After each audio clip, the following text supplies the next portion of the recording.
Good evening, everyone.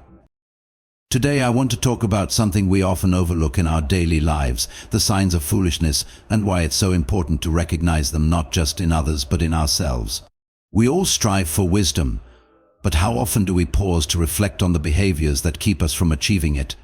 It's easy to think of wisdom as something grand, something rare, and almost unreachable. But sometimes the key to becoming wise is simply recognizing and avoiding the habits that lead to foolishness. And the first step to this is recognizing when foolishness shows up in our own lives. Why does this matter? Because recognizing foolishness allows us to avoid mistakes, grow in wisdom, and build stronger, more meaningful connections. It's like seeing the potholes in the road ahead before you hit them. By recognizing the warning signs early, you can steer your life in a better direction and even help others do the same. Sometimes it's not about taking grand, life-altering steps, it's about the small, everyday choices that either bring us closer to wisdom or pull us further from it. Let's explore together 6 things of foolishness and how they can help us become wiser, more self-aware, and more connected to those around us. The first sign of foolishness is a lack of self-awareness.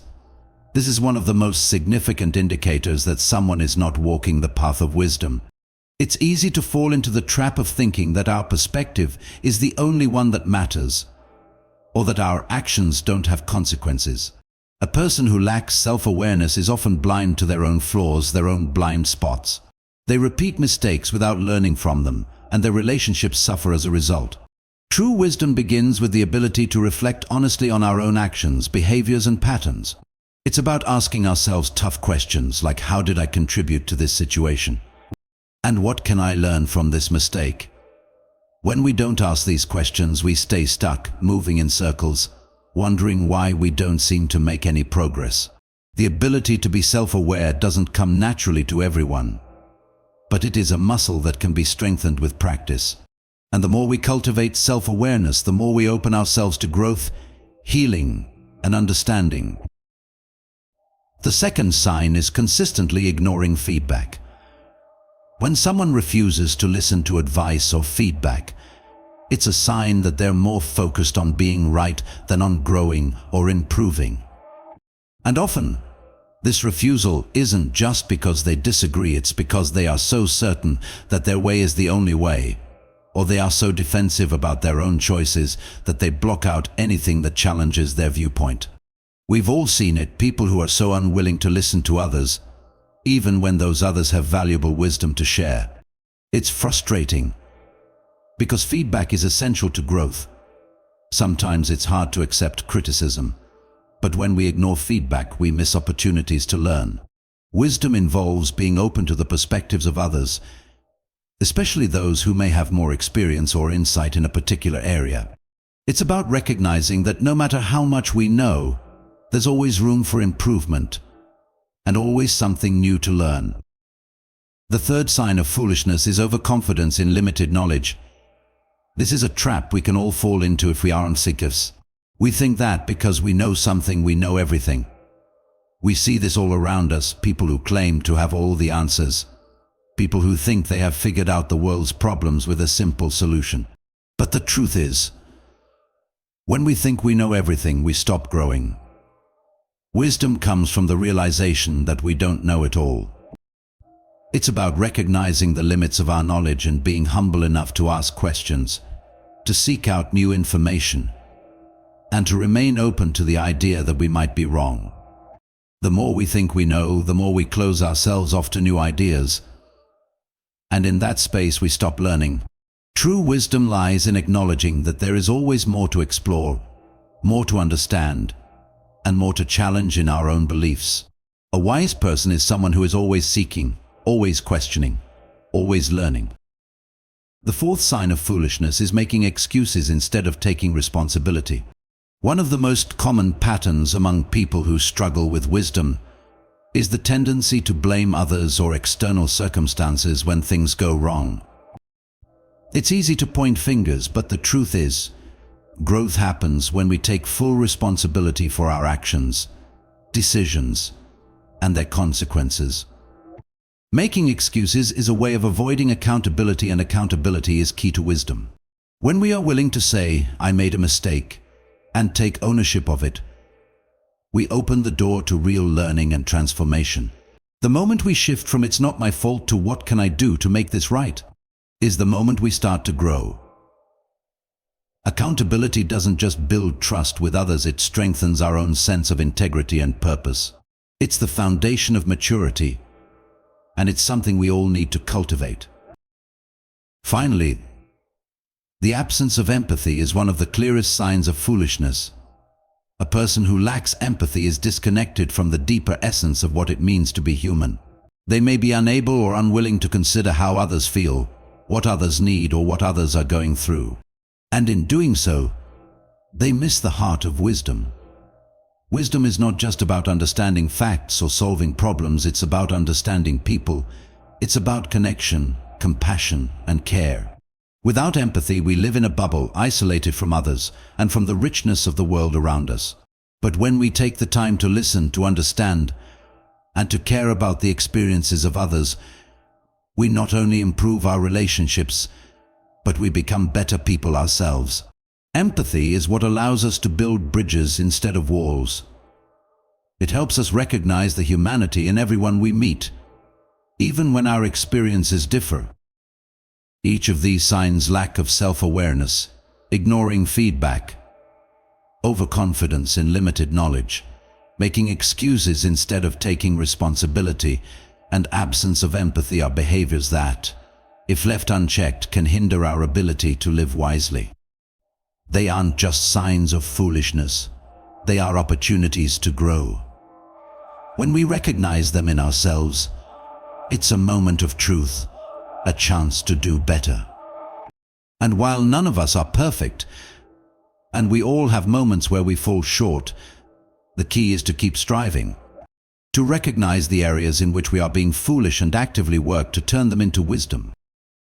Let us all challenge ourselves to embrace self-awareness, to listen more closely to the feedback around us, to stay humble in the face of our own limited knowledge, to take responsibility for our actions, and to cultivate empathy in our interactions with others. In doing so, we will not only grow in wisdom ourselves, but will also create a world that is kinder, more understanding, and more connected. Thank you. The second sign of foolishness is consistently ignoring feedback. It might seem harmless at first, but when someone refuses to listen to advice or constructive criticism, it's a clear indication that they are not open to growth. The refusal to take feedback is often rooted in ego, pride, or defensiveness. It may be uncomfortable to hear that we could be wrong, that we could improve, or that we missed something important. But the truth is, feedback is a mirror, a way for us to see beyond our own limited perspective. The foolish person, however, avoids this mirror, unwilling to reflect on their actions or decisions. They may react defensively, dismissing any input that challenges their worldview or suggests they could do things differently. You've probably encountered someone like this, someone who insists on their way even when the evidence suggests otherwise. The problem with this kind of stubbornness is that it stops us from evolving. When we stop listening to feedback, we stop learning. And without learning, there can be no growth. What makes feedback so valuable is that it comes from outside our own bubble. It often comes from people who care about us, or from those who have walked a different path and seen things from a different angle. Feedback helps us see the blind spots we may not even realize exist. It's not about someone trying to put us down. It's about someone offering us a chance to improve. But if we shut ourselves off from hearing it, we miss out on that opportunity.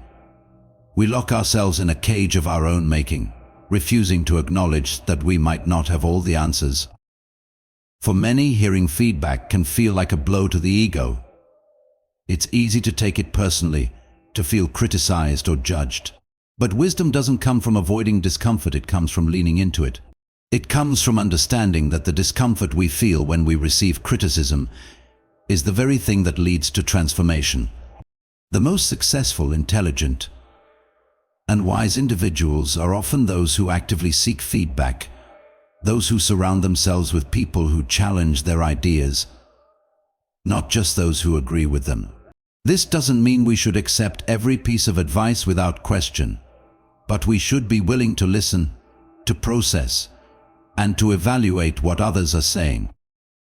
The refusal to acknowledge or accept feedback can stunt personal development in profound ways. If you never listen to anyone else's perspective, how will you know if your thinking is narrow or flawed? Feedback offers clarity, direction, and insight. It allows us to step outside of our own biases and see a bigger picture. If we only listen to our own voice, we'll never understand the richness of experience that others bring to the table. True wisdom isn't about being self-reliant to the point of arrogance. It's about recognizing the value in others and learning from their experiences. We should never be so sure of ourselves that we close the door to feedback, because it's through listening to others that we develop the wisdom to make better decisions. When we open ourselves up to feedback, we signal our commitment to growth. We show that we are not satisfied with the status quo, that we want to keep improving and evolving. In this way, feedback is a gift, not a criticism. It is a tool for self-improvement, one that helps us sharpen our judgment, expand our understanding, and refine our character. But if we insist on ignoring it, we rob ourselves of the very resource that could help us become better versions of ourselves. In every area of life, whether in our careers, relationships, or personal development, feedback plays a crucial role in pushing us forward. When we actively seek out feedback, when we listen with humility, we begin to uncover new ways of thinking, new ways of being, and new opportunities for growth. The wise person doesn't shy away from feedback. Instead, they embrace it, using it as a stepping stone to reach greater heights. They understand that feedback isn't a personal attack, but a necessary part of the journey toward wisdom. The third sign of foolishness is overconfidence in limited knowledge. This is a trap many of us have fallen into at one point or another, whether we realize it or not. It's incredibly easy to become complacent with what we know, to believe that the knowledge we've accumulated is all we need, or that our current understanding of a situation is sufficient to solve any problem. When we allow ourselves to get too comfortable with our own knowledge, we stop seeking deeper insights. And that's where we fall short. Overconfidence in limited knowledge is not only a sign of foolishness, but it's also a barrier to personal and professional growth. Overconfidence is rooted in a misunderstanding of the role knowledge plays in our lives. We live in an age where information is more accessible than ever, where answers to almost any question are at our fingertips. Yet, just because information is abundant, it doesn't mean we fully understand it or can apply it effectively. We may know a fact, or have read a book, or heard a well-articulated opinion, but that doesn't mean we fully comprehend the depths of the subject or the context surrounding it. Knowledge isn't simply about acquiring facts. It's about understanding how those facts relate to the bigger picture, how they interact with other pieces of information, and how to apply that knowledge in a thoughtful, meaningful way. The danger of overconfidence in our knowledge is that it blinds us to the fact that there's always more to learn. A person who believes they have mastered a subject or a situation has closed themselves off to new perspectives and insights. They stop asking questions because they think they already have all the answers. This kind of arrogance not only leads to stagnation, but often causes us to make decisions based on incomplete or outdated information. The world is constantly changing, and so is knowledge. What we understand today may not be relevant tomorrow, or may need to be revised in light of new findings. But if we don't stay humble in our pursuit of knowledge, we miss the opportunity to update our understanding and adapt to those changes. Think about a time when you were absolutely certain you knew something, perhaps a decision you made, a theory you believed in, or a path you chose based on your understanding at the time. How often do we later look back and realize that we didn't know nearly as much as we thought we did? This isn't a failure, it's a part of the learning process. True wisdom comes from recognizing that there are always gaps in our knowledge. It's about being open to those gaps and seeking to fill them with more understanding. Humility is key in this process. When we acknowledge that we don't know everything, we allow ourselves to grow and expand our perspective. The wise person doesn't pretend to have all the answers, but rather asks questions, listens to others, and embraces the idea that learning is a lifelong endeavor. Overconfidence also prevents us from considering alternative viewpoints. If we believe our own knowledge is sufficient, we might disregard the insights or experiences of others, thinking we already know what they have to offer. But wisdom is found in the ability to step outside our own narrow frame of reference and learn from the diversity of experiences and ideas that exist in the world. Every person has something valuable to contribute, and if we close ourselves off from others' viewpoints, we limit our growth and understanding. The fourth sign of foolishness is making excuses instead of taking responsibility. It's easy to slip into a mindset where, whenever things go wrong, we look for someone or something else to blame. The tendency to make excuses is a common defense mechanism, one that helps us avoid discomfort, protect our pride, and dodge the accountability that comes with facing the consequences of our actions. But this approach not only hinders our growth, it also undermines our character and prevents us from learning the valuable lessons that come from taking ownership of our mistakes. When we make excuses, we are essentially trying to absolve ourselves of responsibility. It's a way of shifting the blame to others or to external factors in order to avoid acknowledging that we had some role to play in the outcome. It might sound familiar. The traffic was terrible. That's why I'm late. I couldn't focus because of the noise around me. Or it's not my fault. They didn't tell me the full story. These excuses might feel justified in the moment, especially if we're feeling embarrassed, ashamed, or frustrated. But the truth is, excuses keep us stuck in a cycle of denial. They prevent us from looking in the mirror and recognizing our own part in what went wrong. Taking responsibility, on the other hand, is a powerful act of maturity. It requires us to look honestly at the situation, reflect on what happened, and ask ourselves what we could have done differently. It's not about self-criticism or self-blame for its own sake, but about owning our actions and decisions, both the good and the bad. When we take responsibility, we acknowledge that we have control over our choices, that we can influence outcomes, and that we have the ability to learn and grow from our experiences. The habit of making excuses often stems from a fear of judgment or a desire to protect our self-image. We don't want to admit that we messed up, that we weren't as capable as we thought we were, or that we made a mistake. But what we don't realize is that making excuses does not protect us, it only reinforces our lack of growth. By refusing to take responsibility, we avoid the very process that leads to personal development, reflection, accountability, and change. Think about a time when you made an excuse for something that went wrong. Perhaps you blamed a colleague for not doing their part, or you told yourself that you couldn't perform well because of circumstances outside your control. While it may have been easier in the short term, did it help you in the long run? Did it lead to growth, improvement, or better relationships? More often than not, when we deflect responsibility, we miss out on the opportunity to learn from the situation. On the flip side, when we own up to our mistakes, we create the space for real change to happen. We give ourselves the chance to learn, adapt, and improve. Responsibility doesn't just improve our relationships with others, it deepens our relationship with ourselves. When we accept that we are responsible for our actions, we acknowledge our agency and power in shaping our lives. Taking responsibility shows maturity, integrity, and emotional intelligence. It's a way of saying, I am in control of my actions, and I am capable of making things right.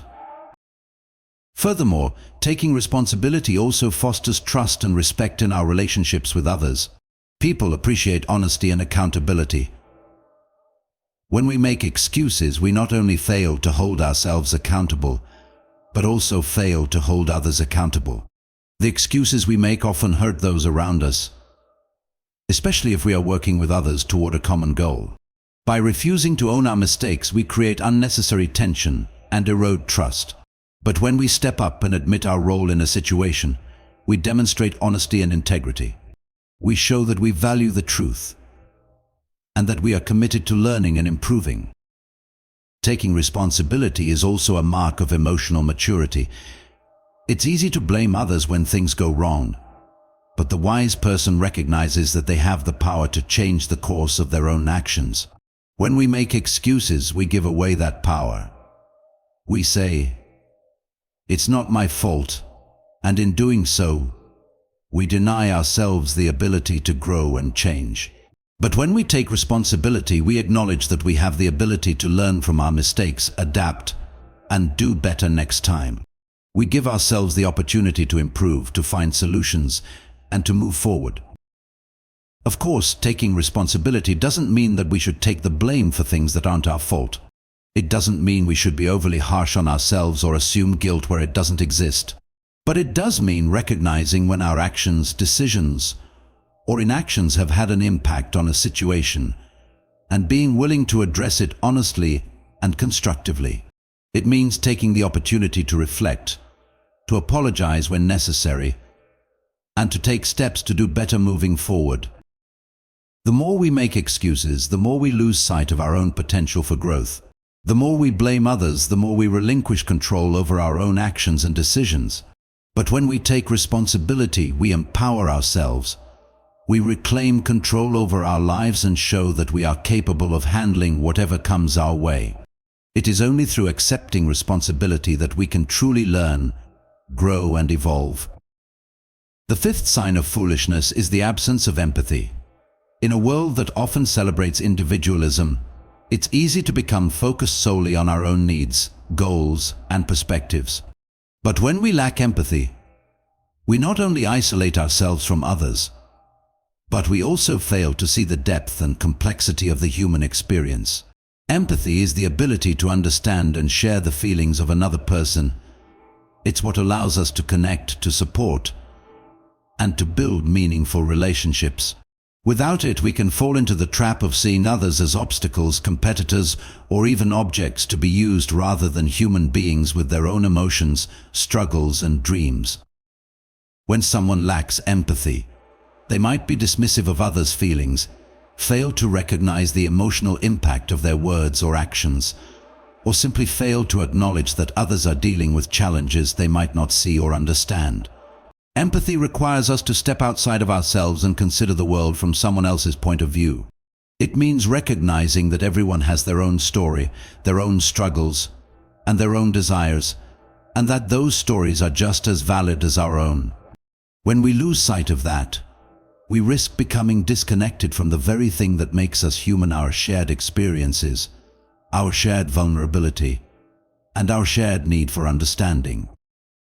It's easy to get caught up in our own lives, in our own concerns, and to forget that the world doesn't revolve around us. But empathy opens our eyes to the humanity of others. It asks us to listen not just to words, but to the emotions and stories behind those words. When we lack empathy, we fail to recognize that people aren't just faceless figures in our lives. They are individuals with their own unique perspectives, challenges, and hopes. Ignoring their feelings or failing to understand their struggles creates a barrier between us and the people around us. We might go through life thinking that we don't need to consider how others feel, that it's enough to focus on our own goals, but we forget that connection and compassion are the threads that tie us together. One of the most striking ways that the absence of empathy manifests is in how we respond to others' pain or difficulties. A person who lacks empathy may be quick to dismiss someone else's struggles, belittle their feelings, or even suggest that they should simply get over it. They might view others' emotions as weaknesses, not recognizing that emotions are an integral part of the human experience. Emotions, whether joy, sadness, fear, or anger, are not signs of weakness. They are signs of being alive, of being human.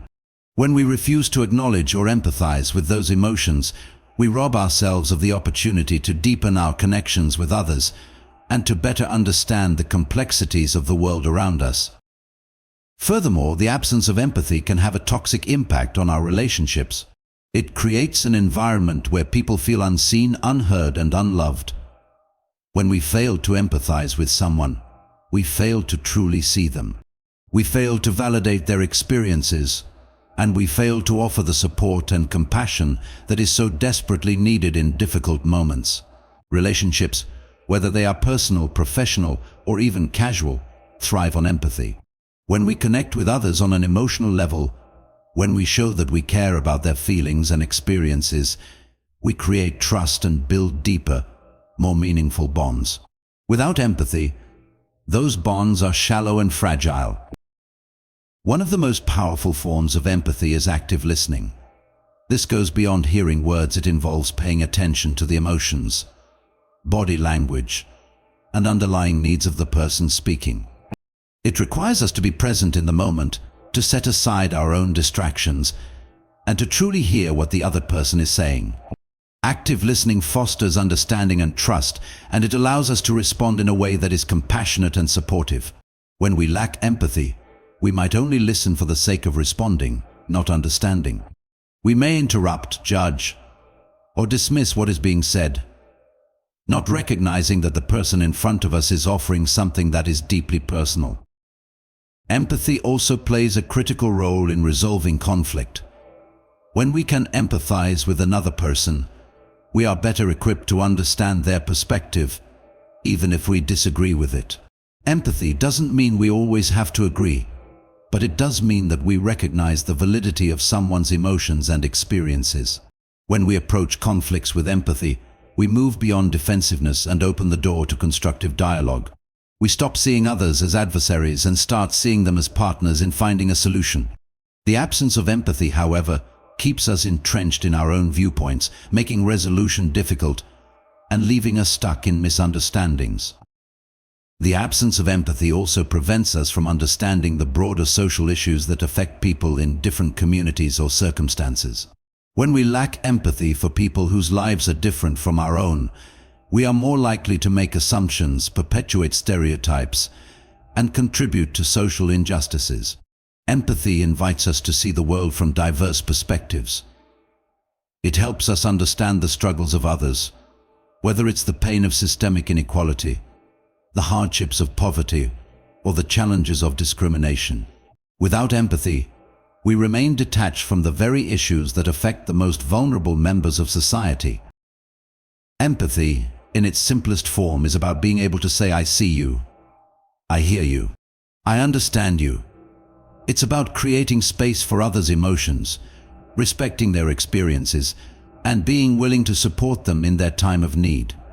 The absence of empathy robs us of the ability to make meaningful connections with others, leaving us isolated in a world that, at its core, is built on relationships and shared understanding. It is only when we embrace empathy that we begin to build a world that is kinder, more compassionate, and more connected.